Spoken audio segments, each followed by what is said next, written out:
Mhm.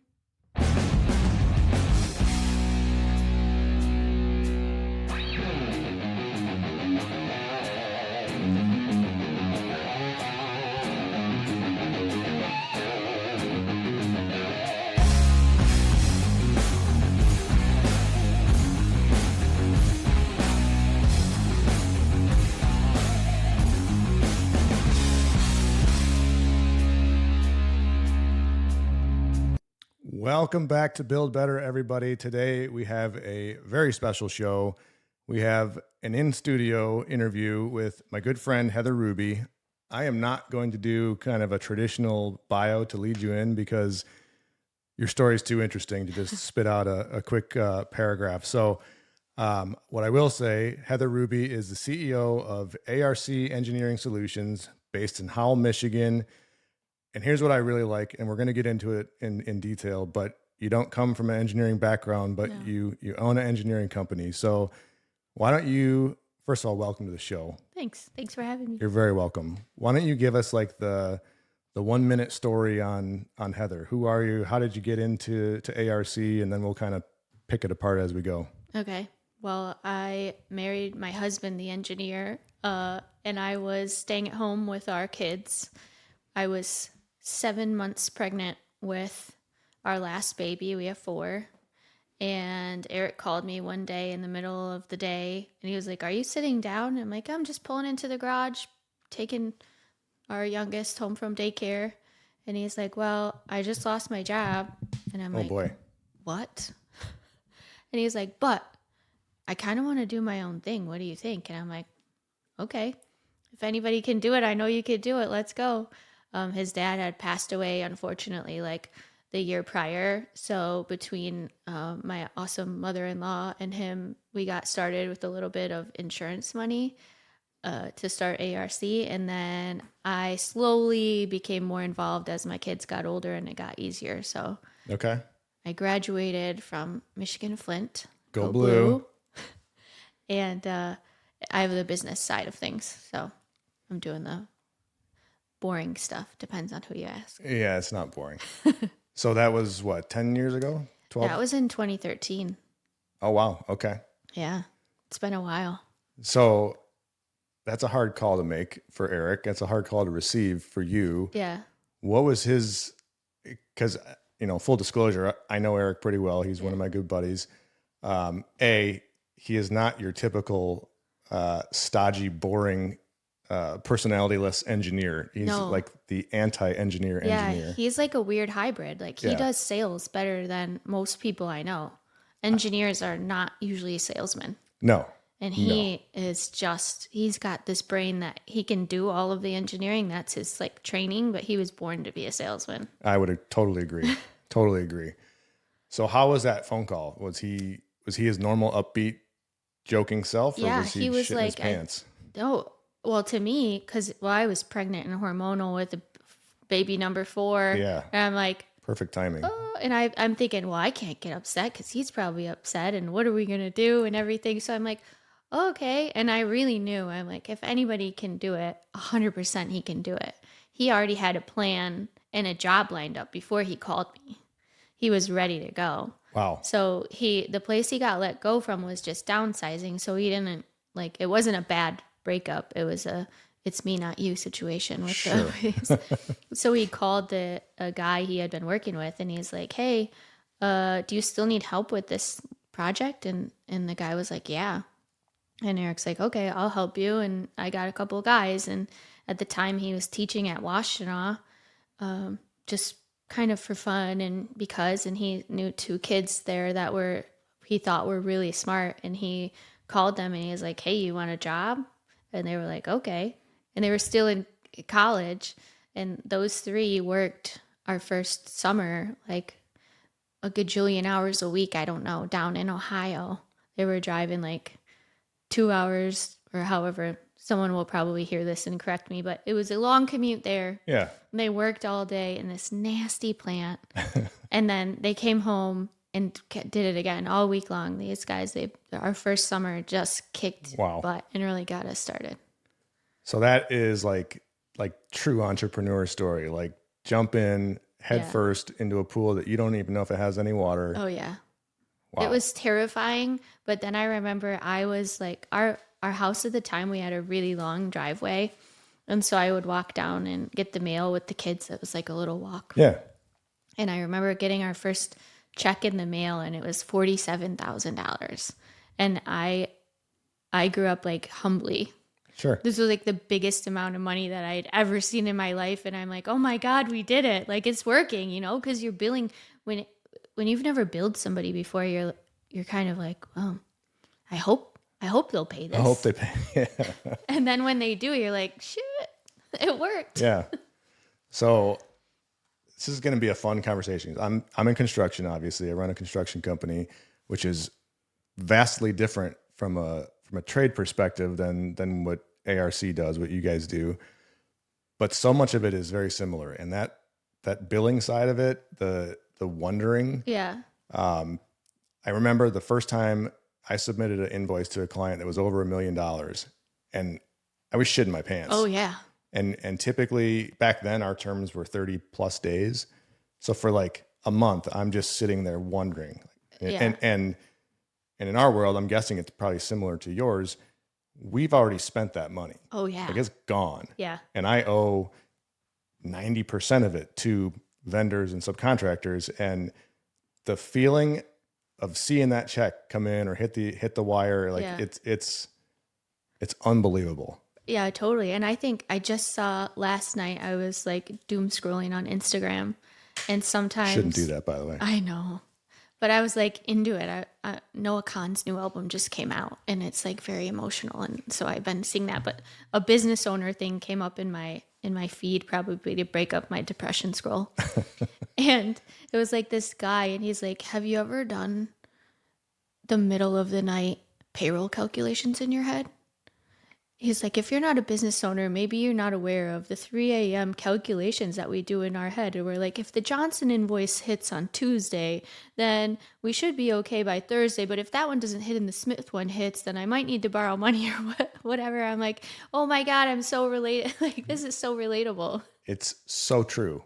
And sometimes it's not just 3 a.m. It's from whatever time you try to go to bed Yes. until your alarm clock goes up or The goes whole off night. rather. Yeah. And it's those questions like, holy shit, do I have to tap into my personal bank account to Yeah. make this work? Can I even do it with that? Yeah. You know, we were talking on my last show with Carly Hain about how many mouths we feed. Right. And so yeah. one of these things I did when I started growing Shape for Construction was on my phone, I would keep a list of all my employees, but then all of their, significant others, their children.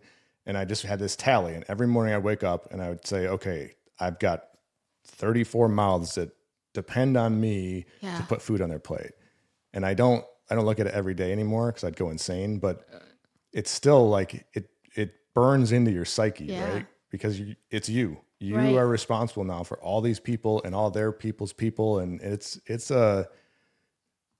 makes you wonder why so many people do this or Right. why anyone does it, frankly, Right, because right. it's nuts. And the other side of it is like why people question us because we've done some cool shit. We've got to do some really cool shit. Yeah. But we've also spent, I don't know how many sleepless nights and just like worry and the stress and the gumption to get up and do it again. You can't quit. Right. Everyone's depending on you. And also like, that's why we do it, right? Because we get to do the cool shit too. Yeah. But it's not so easy as people think sometimes when they're like, well, it must be nice. It must be nice. I hear that. I don't know how many times I've heard that. It must be nice. And I'm like, you know what? It is nice. I'm grateful for it. But F you if you don't think so I might as well say I fucking worked for it. You can swear all you want, yes. and it's, if you don't do it, if you've never done it, you can't possibly understand the stress, the emotional mind fuck that is owning a business of any type. I don't care what and it doesn't really matter. I don't think if you have employees or not, but when you have employees, it's even more so. And no one gets it. And the it must be nice comments used to make me nuts and, Yes. and carry to, And now I kind of laugh at it. I'm like, you know what? Fuck you. Yeah. You have no idea. Yeah. And it is nice. It is nice, but it should be nice because the risk and the cost that entrepreneurs pay is exorbitant. And it's hard to explain, but it's not just sleepless nights. It's the days full of worry and it's grueling, and I wouldn't trade it for a fucking thing. It must be like some singers or something, like you get on stage and that's the high that you get, like to do it. And when it works, when you get those huge checks, you're like, yes, absolutely, we did it, or whatever. Or like for us, I'm the only girl because it's engineering. I'm always the only girl. So the only way I can relate this is like when the guys go from the boardroom with these people who maybe have no automation experience with what they want to have happen. And our guys take that word vomit of people who don't even know what they're asking for. Yeah. And they turn it into this cell that does what the customer wanted. It's like watching your baby take its first steps or like graduate high school. And then you can go back years later and we've got a machine that's done like over 1 million hours of cycle or something. Like it's crazy to watch this happen. And I am not an engineer, but I am a huge dork. So I really love that part of it. Like we never do the same thing. It's never the same. We have maybe it's repeat customers, but different processes, different systems. The technology is always changing. AI is being integrated with stuff now. It's moving so fast, so it's just very interesting. We're never bored, at least with the engineering stuff. With the business stuff, we're really never bored. We're scared all the time, but you have to be. Yeah. We won't have to spend a ton of time, and you got to filter what you have to filter. But what does ARC do? I know you guys, and I have a pretty good idea. Yeah. But I still don't really know. Like, what are the cells or the things that you're building and producing on a cursory level, right? You don't have to spill any trade secrets. Oh yeah, it's all out there probably. But ARC stands for Automation, Robotics, and Controls. So we program the big yellow robots that you see sometimes on TV, like Amazon in their warehouse, the automotives, the big arms that are moving, or sometimes they can pick up whole cars and spin them around. So we program those, but also some cells that do tasks just to make it so people don't have to do those tasks. So for construction, we did something for pocket door headers. So we automated that system with nail guns to make pocket door headers so that these people could increase production because they were manually nailing. Really? To make these. And then when we automated it, their production increased by like some insane amount. I don't have the numbers in front of me and I don't want to make something up, but like it's wild to do, and it's safer. These guys were burning out their arms, those guns are heavy and they're just repeating. So like robots or automation replaces like dull, dirty, and dangerous jobs. Yeah. So that kind of gets rid of that. And then those operators, I know sometimes people are afraid of automation because they think people are going to lose jobs, but it repurposes them to stuff that's safer. Mm-hmm. And we just did a video with Fanuc. Those are the big yellow robots, but I can say it because they just did a promotional video with us, with our customer in Howell, who does chemicals. And they were manually opening a box. Like if you ever had a high school pizza job, you got to like put the box together. Yeah. So they were putting a box together and then putting like different amounts of like Windex size bottles in these, and then closing them, sealing them up manually. And they wanted to automate that process. And so we went in with a cobot, which is a robot that doesn't need caging. So if it bumps into you, it stops and it won't hurt you, which... Cobot? Yeah. Okay. Which means collaborative robot. So that, those are nice because you don't need caging, you don't need safety. It eliminates some of the costs associated with automation. So for first-time automation, it was a really great application. And the robot is now taking the box out, like the box unfolds, it sets it down, it's able to grab the stuff, put it in the box, slide it down the conveyor, that automatic tape case sealer and then it goes on, and then the operators can touch it. But these guys, they were burning out employees, one employee a quarter, and they haven't had turnover one in 24 months. That's huge. So yeah, when you train somebody, you put all this work into hiring them and all that. So all the costs associated, it saved them not only like their bodies, but their employees staying on and retention and everything. It was awesome. So cool. That is cool. So you guys aren't building the physical robots, if I'm hearing you right. You're telling the robots how to do what they need to do and what to do. Right. So Eric says it's like adult Legos. So we're taking a bunch of existing components and putting it together to make it into the system to automate whatever the customer wants. We can do custom machinery too, but the robots are already out there, so we don't need to reinvent the wheel. Gotcha. Very cool. So the pocket door story. Yeah.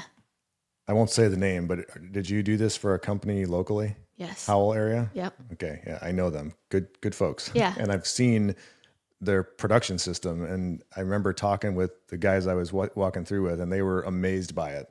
Yeah. And so I got to see it firsthand, and they said the same thing you just said, but they were more excited, and they're like, this completely changed everything for us. Yeah, it's amazing. And those operators get repurposed somewhere else. Yeah.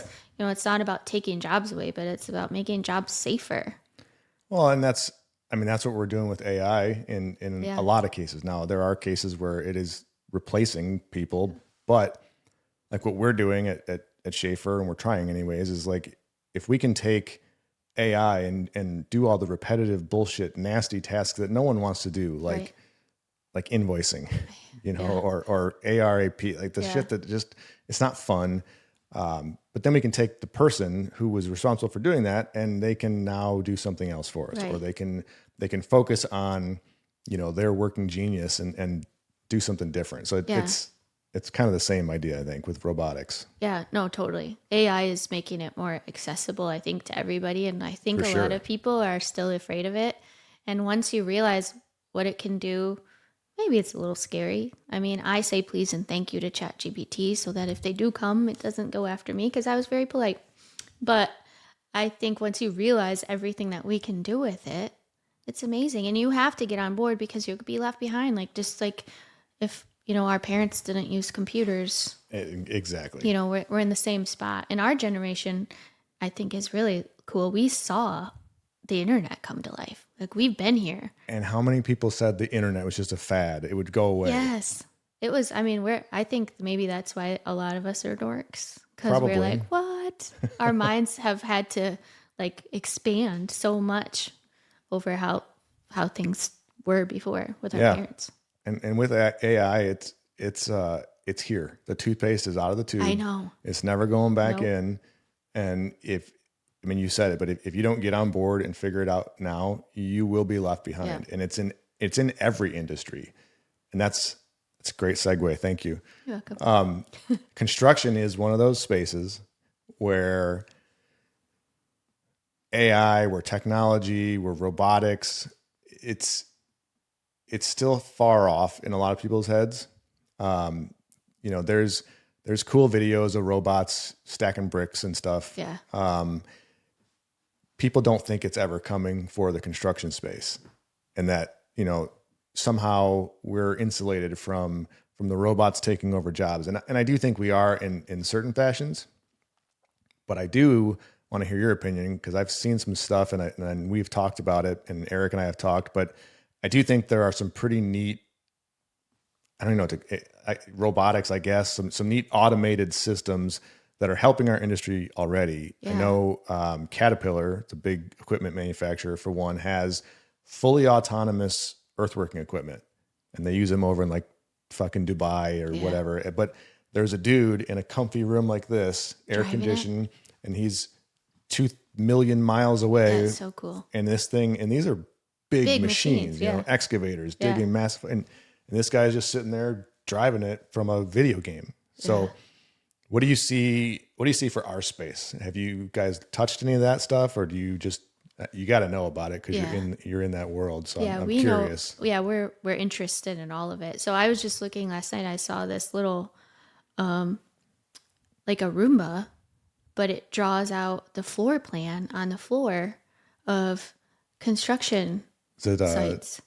Dusty Robotics? Yeah, Yeah. that was it. And I was like, if I had that when I was building my house, Oh yeah. amazing. Like, I mean, they did the little chalk line and whatever, but like the way that that was laid out, and it showed you the wall space too. Because when you have the chalk line, like I'm not a super imaginative person or whatever. Like, I didn't think like, you got still this much space that you need the boards and the Yeah. drywall and whatever. And like, I thought that was so cool. I think that, and what a small investment. That little guy will go to all your job sites with you and do that stuff, and the visualization, amazing. Like, there's a lot of wives who would be like, heck yeah, we want to do that. And the cost of it, I'm sure you could get back like pretty quick. So we've actually I've looked very extensively at Dusty, and there's a couple other competitors of theirs, and we haven't done it because we don't, our model is not based on volume, right? Yeah. And the only way to really truly capture the cost of something like that is to be using it day in, day out. Oh, I bet some of those big subs like Yeah. Doyle or whoever the other, Pulte, all those guys. All them will, yeah. And then Yeah. on the commercial side too, I mean, if you think of a 100,000 square foot building, there's a shit ton of walls typically yeah. involved in that. And to let this little thing go Yeah. and layout work is some of the most brutal manual labor you can do because you're crawling around on your hands and knees And on the concrete. tape, yeah, or the chalk line thing, Yeah. yeah. And it's just, it's neat to see that stuff. So I'm wondering too if as you put it into that, if it will be like, hey, dumbass, this door here is gonna run into your oven door if you do that, like stuff like that humans don't catch. Because I've been in some houses where they're like, oh, that sucks because if I open this door, I can't open that, right. whatever. Like all that stuff, I feel like if it doesn't now, it will be able to catch that shit. I'm sure it will. And as AI now integrates with the robots, it's making it all much more attainable, much faster. Yeah, I love it. I'm here for it. It's neat. I mean, it will catch things like windows that aren't properly spaced on a wall. It could point that out before I'm sitting here wondering what in the hell my carpenter did. Yeah. I had to point it out because it annoys me to no end. Oh yeah. Well, now it's going to annoy me, so thanks. Yeah, now you're gonna be watching it. So, was the plan? Let's go back to ARC. Okay. Was the plan always for you both to work in it together? I actually also have a culinary degree. I'm glad you're doing this. Yeah. So I really wanted to have a restaurant. Okay.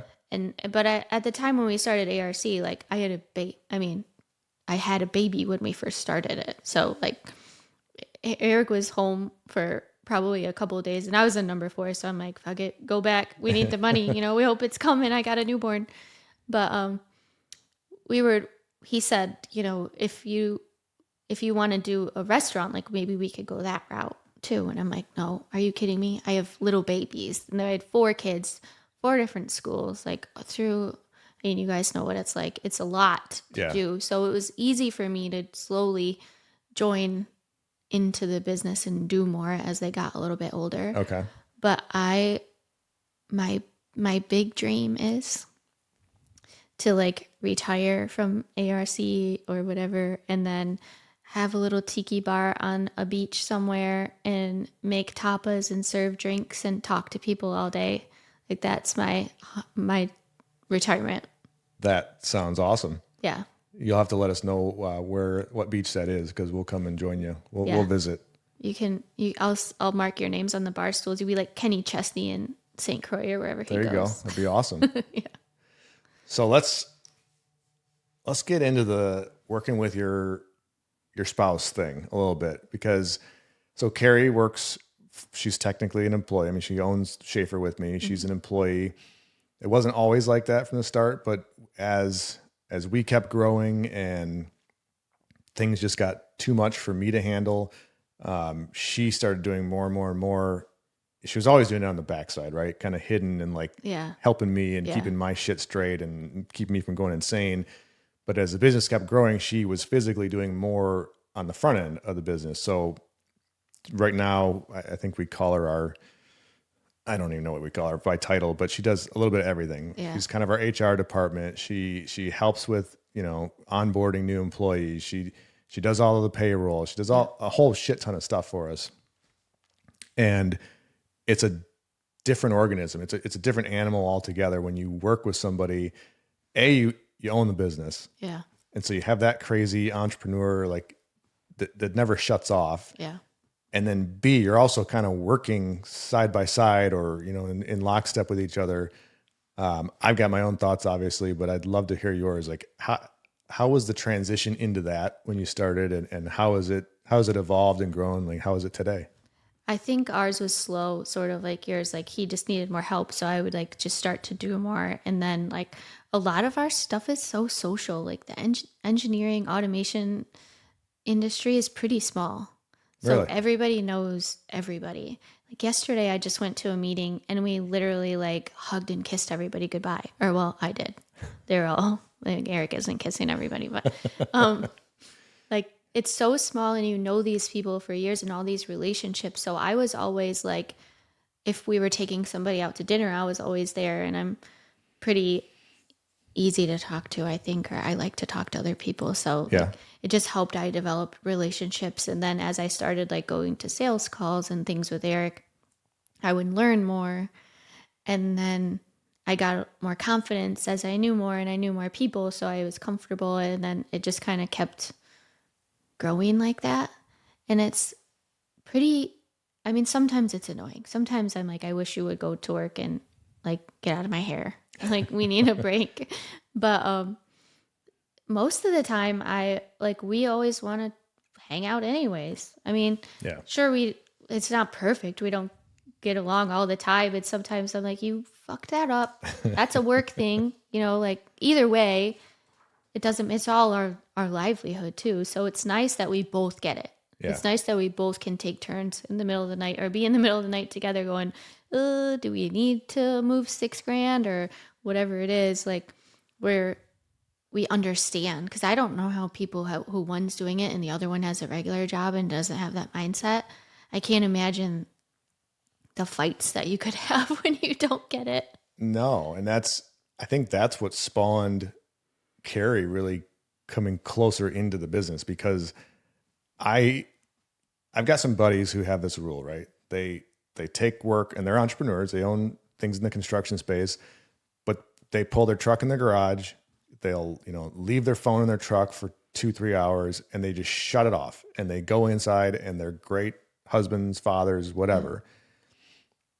I can't fucking do that. And I've never been able to. I get home, good day, bad day, it doesn't matter. And like I'm doing better now, like not checking my email constantly, and that helped.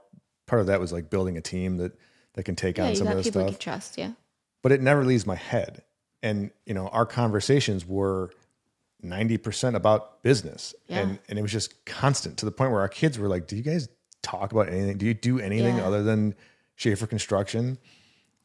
And the answer is like, well, not really. That's like, what feeds you guys. Yeah. Yeah. That's what does all these cool things that you have here and puts clothes on your back. And I've never understood how people can just completely shut off and God bless them, because that's great. But I've tried and I just can't do it. I can't either. We were just on a cruise for 9 days and I bought the internet package. I took one of my master's classes on Zoom on my cruise balcony because I'm on not a vacation. bad place to take a No, class. it was lovely. My classmates were like, "Are you on a ship?" And I was like, "Yes, I am." That's the lovely part about being online in our master's. Yeah.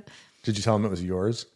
I wished. You know what? I feel like I did when I first enrolled in Michigan. I had to go to Ann Arbor for something. And I was talking to some of the enrollment people, and I'm a little bit older than maybe a traditional master's student. So on campus, I'm more in age range of the people who work there and not who go there. But I was like, just want you guys to know one of these years, my name's going to be on one of these buildings. And they were like, okay. So I have that level of confidence. How it happens, I'm not sure yet, but that's awesome. That's my plan. I'm not putting my name on one of their buildings necessarily, although I would love to buy one of the suites at the big house and have my name on it. Yeah. You know what? I would love that too. It's just fun. Yeah. That was a fun place to be. Yeah. That was a cool experience. Yeah. So for everybody listening, we went, Eric and Heather came with Carrie and I and some employees and some family, and we went to the the U of M spring football game 2-3 weeks ago in one of the suites. It's a neat place. Ann Arbor. So did you ever live in Ann Arbor? Mm-mm. So I did for a very brief period of time. I like going there to visit now. Me too. I don't like staying there for too long, but being up in the top seats and having it's just fun. Yeah. There's really nothing like the big house. Even if you're not a Michigan fan, to experience the big house is like a must do. It's like I agree. if you've been to another college, I've been to other college football games and they're fine. I've been to the school in East Lansing's a few times. I've partied there a decent amount. I had a great time. But when you walk into the big house, it's incredible. It hits you different. Yeah. And I know I love it, so I'm totally biased, but That's okay. Everyone should experience it once. I agree. It's a unique setting. I mean, there's all the history, there's all the statistics and all that's great, but just go check it out. Yeah. And the games, I mean, even if we're playing like a little baby school, it's the vibe is still the same. Yeah. It doesn't matter who we're playing. 100,000+ people are showing up to that game to root for the Wolverines. For our team. Yeah. That's culture, right? Yes. And that's the culture that has been ingrained. And I don't think anyone actually created it. I think it created itself. Yeah. So I'm going to spin this back to business because I could talk about U of M all day long. I know, me too. Let's talk about culture at ARC and how you guys have created the culture you have. So I know you and Eric really well. I don't know your employees. Yeah. But I have met a couple of them on occasion. I've actually never been to your facility since you moved in. Okay. But how is the culture? Is that Eric was just saying before we started, you have 5-6 employees now? I think there's somewhere around there. Yeah, I think there's And you've had 5 plus us. Okay. Yeah. We've had up to 13. Yeah. So how do you keep, and I guess I should fill in too, because I'm mixing stories in my head, but you guys travel a lot. Yeah. As a company, you've got people in, I don't know if I can say it, but you got people all over the world. Yeah. Yeah. Doing their thing. Yeah. How do you build a culture when no one's always in the same spot and just let's talk about that for a bit. I think something that I am really good at, I'm not like, I don't excel at a whole lot of like the accounting stuff. Actually, I hate it. That's like my least favorite thing to do. I like to receive the checks, but the rest of it can not. But one of my favorite things is when we interview people to see if they're a good fit. I don't ask the technical questions. I'm there to say, how do you feel if what's a good example? Well, one of my favorite questions, and I think we could come back to this later, is like, do you know how to Google? Because I don't want to babysit. But, how do you feel about like family? Here we operate as a family. If your grandma dies and you need more than the standard 2 days off, I got you. I'll be at your grandma's funeral. Like, if you call me and you need $20, like, I hope you don't, because we pay well, but like, I got you. And we do things like fantasy football draft. I'm bringing beer and pizza in. We're hanging out. Like, come stay at my cabin, come over for dinner. We are very family oriented. Because I know when Eric was working, when our older kids were little, he would travel. We had to cover all the costs and then get reimbursed.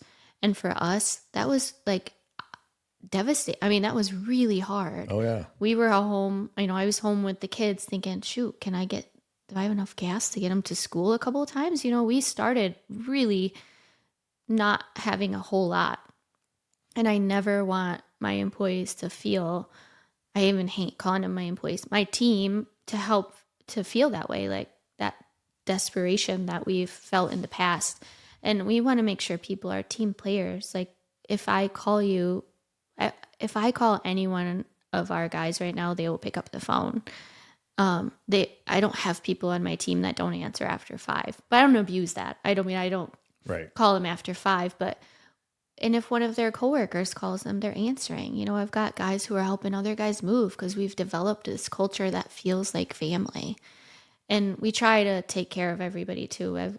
Our guy in Wisconsin, he is one of the coolest people that I've ever met. And he works harder than most people I know have ever worked. And you know, we bring him, he goes for 2 weeks. Sometimes he wants to stay for a third week and he comes home, and like, we take him on cruises. We take him with his wife. We donate to his kid's school. Like, we want to make him feel special Yeah. because he is. I mean, though without them, we wouldn't be where we are either. You know, Right. we need, so I think that's all part of it, is just making sure you're hiring people who fit like the family culture that we want. That's a great way of putting it. And I noticed on your LinkedIn, you label yourself as automation CEO and emotional innovation. And it's that kind of mentality, I think, that breeds a great culture, and that keeps people wanting to go to work, right? Because it's part of the blessing of being an entrepreneur is you can create whatever you want. Right. You're the boss, right? Yeah. You can make it a real shitty sweatshop, Yeah. or you can have it, you know, somewhere that people enjoy going. And it sounds like that's what you guys have done. I like to think I've done some version of the same. Construction's a little different because it's, you know, it's a bunch of pirates together, but you know, we do the same. We have fun. I've never taken anyone on a cruise. I'll put that on the list, but we'll see. There was only 3 guys we took that time, so it was a little lower cost thing. But we took everybody to Vegas 3 years ago. I had never had so much fun in my life. I saw things that I never thought I would see, but we had a blast, and I think we're a lot tighter now than we were then. Those are probably stories you're not allowed to tell on the podcast. Yeah, we'll have to talk about that offline. But yeah, we have fun, and we try to be, you know, we're people, they're people. We all are living our lives. We don't live to work. We work to live. Like, we want to, or whatever the way is, the other way around. I messed that up, but you know what I mean. I got you. I want everybody to enjoy their life and to enjoy their family. And I never want anybody to feel the pressure and the desperation like we did, where we were like, oh, we're working for the man, and it's like a terrible environment or culture, or just being like nickeled and dimed on your time. And we're something else that we do a little bit differently is all of our employees get paid hourly, because, you know, something that Eric hated was he would go out of town and he would work 80, 90, 100 hours, and he was on salary. And he was just working his ass off for nothing. And then if he didn't work the full 40 when he came back, they were like, what are you doing? Why aren't you working? Oh, wow. So they never, like, it wasn't a balance. And so we always pay hourly because we want to make sure that they're getting paid for everything that they're doing.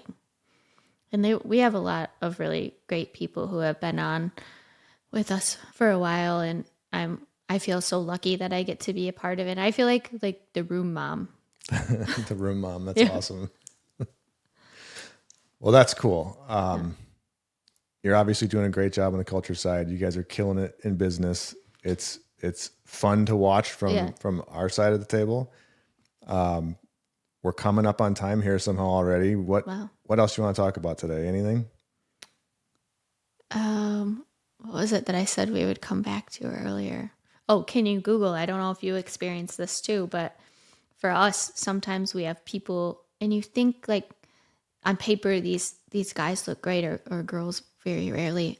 More girls need to apply, but they won't try to find the information. I'm like, you literally have every single piece of information in your hand, probably most of the time. Right. If you won't take that first step to look it up, like I can't. I don't want to babysit you. Like, of course, we can all rely on each other for help. And hey, have you done this before? But did you try? Do you actually get people who say no, they don't know how to Google? I've had a couple of people who have been like, I'd probably ask for help. And I'm like, no. Not that you can't ask for help, but. Yeah, but you got to be able to think on your feet. Yes. A little bit. And so my interview question, and I've asked every single interviewee I've ever interviewed, is how many basketballs can you fit in this room? So I'm asking you, Heather, how many basketballs can we stuff inside this room we're sitting in? I have no idea, but I could do some math to figure it out. Okay. So that's all we're ever looking for. Spoiler alert, if I ask you that question, is put some thought into it, right? Yeah. Like look around, count ceiling, whatever. Yeah. Ask questions. Yeah. It's the people who say like, huh? What do you mean? I have no idea. How would I know that? And that my leadership team laughs about it, but they know like when that question comes out, that's your do or die moment in your interview with Schaefer Construction. And if you could blow the whole interview.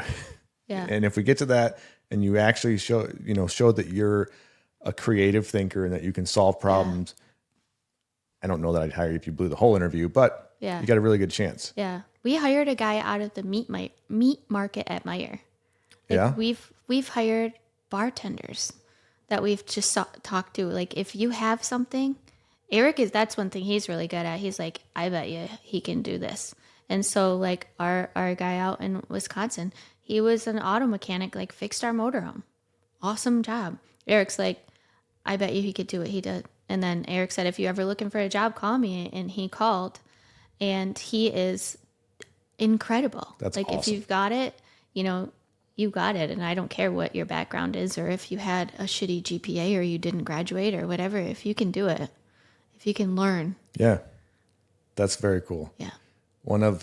So we lease out an office downstairs in Brighton to a guy, startup company, in an ancillary space to us. And he just hired a guy, out of a fast casual restaurant. Yeah. He goes there for lunch, like it's insane, like literally every day of the week, and orders their stuff. And he talked to me about it. He's like, man, this guy was always hustling. Mm-hmm. He was friendly, he was talkative, and you could just tell like he took pride in what he was doing. Yes. And now this dude is going to make a shit ton of money. He's got a completely different career path that he could take for the rest of his life if he wanted to. I love that. My mom was always somebody who I like watched growing up. Like she's like, I just make myself invaluable. Like I'm not above a job. If I'm working today, and she had some pretty big titles back in the tier 1 suppliers back in the day. And she's like, if the toilet need to be cleaned, I'll clean it. I'm not above anything. Like this place is my pride too. Like I work here. We all, if we all feel pride for where we work, it's all better, it runs well. Absolutely. There's one of my mentors, his name is Andy Frisella. He runs a massive supplement and kind of lifestyle company, but he's got facilities in St. Louis. They're massive, 200,000 square foot buildings, and he's got 3 of them now. Does he need automation? And he probably does. Okay. I'll make the introduction, but they don't have a cleaning crew. Oh, they don't have cleaners because all of the employees, the culture and the standards they have built into that place, they keep it clean.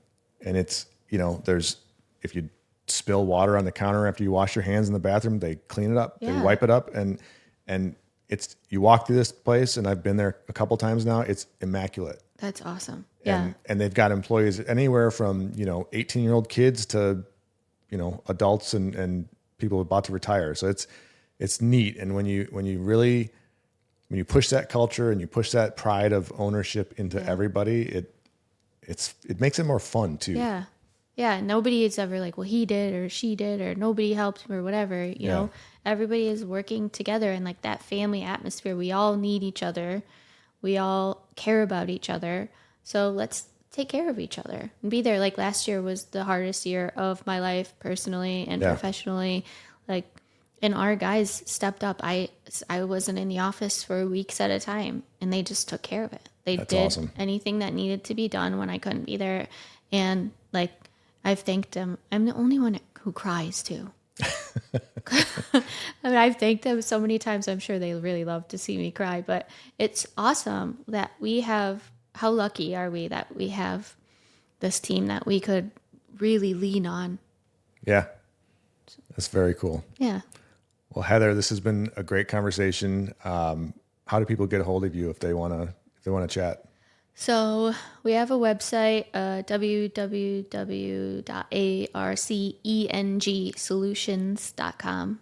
and that has all of our information on it. Otherwise, I'm on LinkedIn. We're on LinkedIn. Everybody's on LinkedIn. Yeah, and we're on Grand Oaks Drive. We're pretty open in Howell. If you ever want to stop in, we're there. Awesome. Well, Heather Ruby, ARC Engineering Solutions, thank you so much for coming on the show. Thanks for having me. It was fun. Yeah, it was.